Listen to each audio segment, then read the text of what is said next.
Hi everyone. So in my previous presentation we had seen different concepts in the mechanics. So in this presentation we will see about the units used in the engineering mechanics.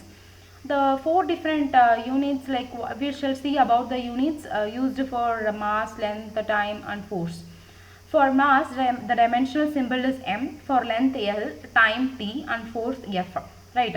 So the mass of the body is said in terms of kilogram. The unit is kg, and for length meter, and for time seconds, and for force it's Newton. Right. 1 Newton is equal to kg per meter per second square. We already knew from the Newton's second law that force is equal to ma, and w is equal to m into g. So like this, together these two formulas we can use, and for weight and for even force we can use the unit of Newton. Right. What is meant by force?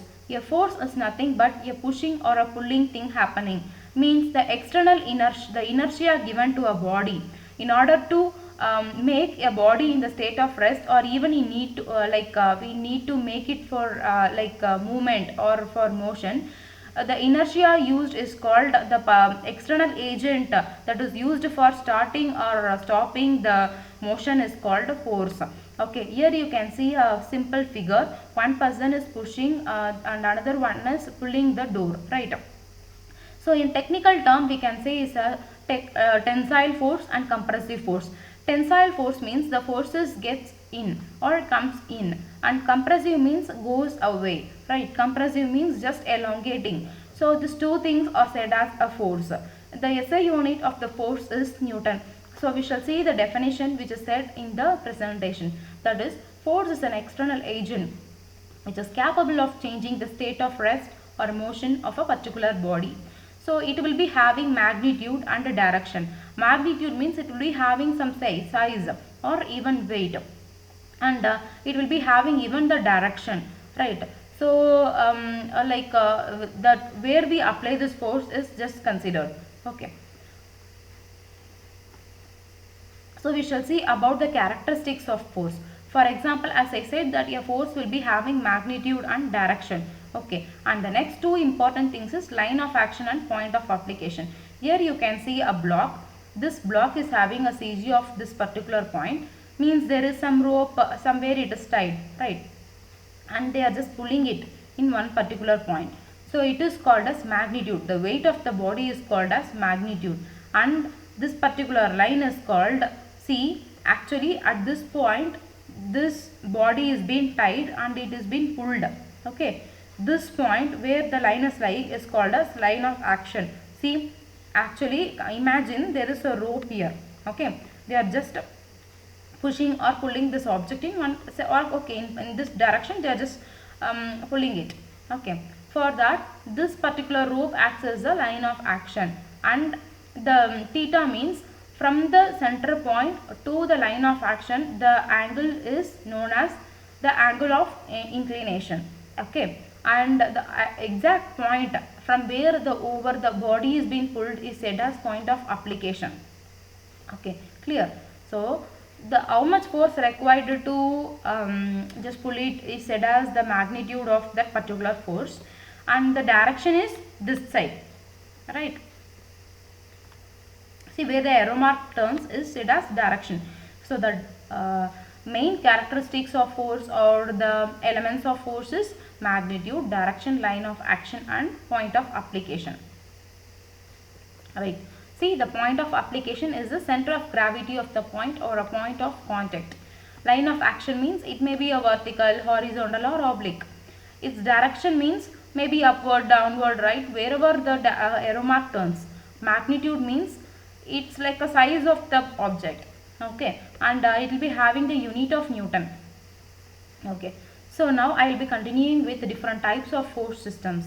Okay, so in the force system actually we have like collinear forces, non-collinear forces, coplanar forces, non-coplanar forces. So together my like we can see one by one.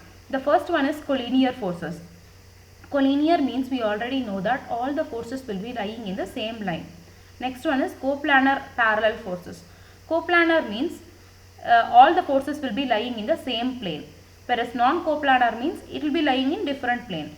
Parallel force means the orientation will be in the parallel direction. So coplanar parallel forces means all forces are parallel to each other and lie in the single plane or same plane. Right. Coplanar like parallel forces means the forces will be like lying in the same direction. All the forces are like will be parallel to each other and lying in the same plane and acting in the same direction. Right.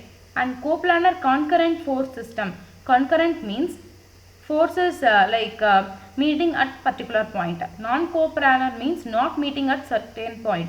Okay, means meeting at particular point is said as concurrent forces, not meeting at particular point is said as non-concurrent forces. Right. We know that coplanar means all the forces lying in the same single plane, right, and meeting at particular point. Coplanar non-concurrent forces means lying in the same plane but not meeting at the same point, right. Non-coplanar parallel forces means not lying in the same plane, not lying in the same plane, but all the forces are parallel to each other.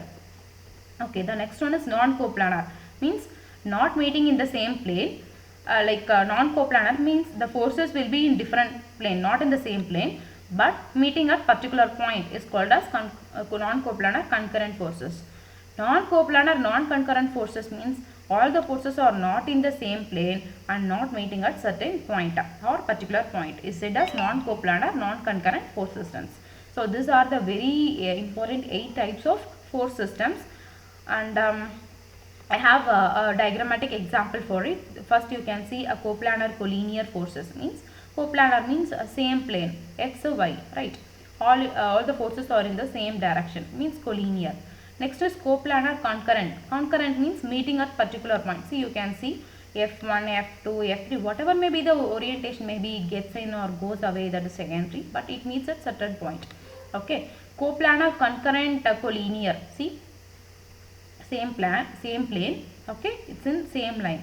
Means coplanar concurrent collinear. And the next one is coplanar parallel forces. See, X and Y. Same plane means coplanar. And the parallel forces you can see, but this is unlike forces, right? This is not like forces. Like means it should, the direction arrow mark should be in the same direction.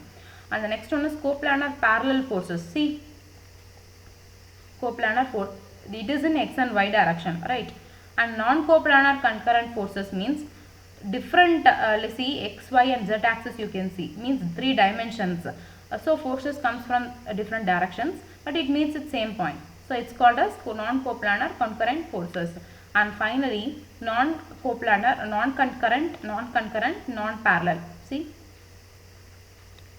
everywhere it is just scattered, or it is said as a, you can even say it as a general force system.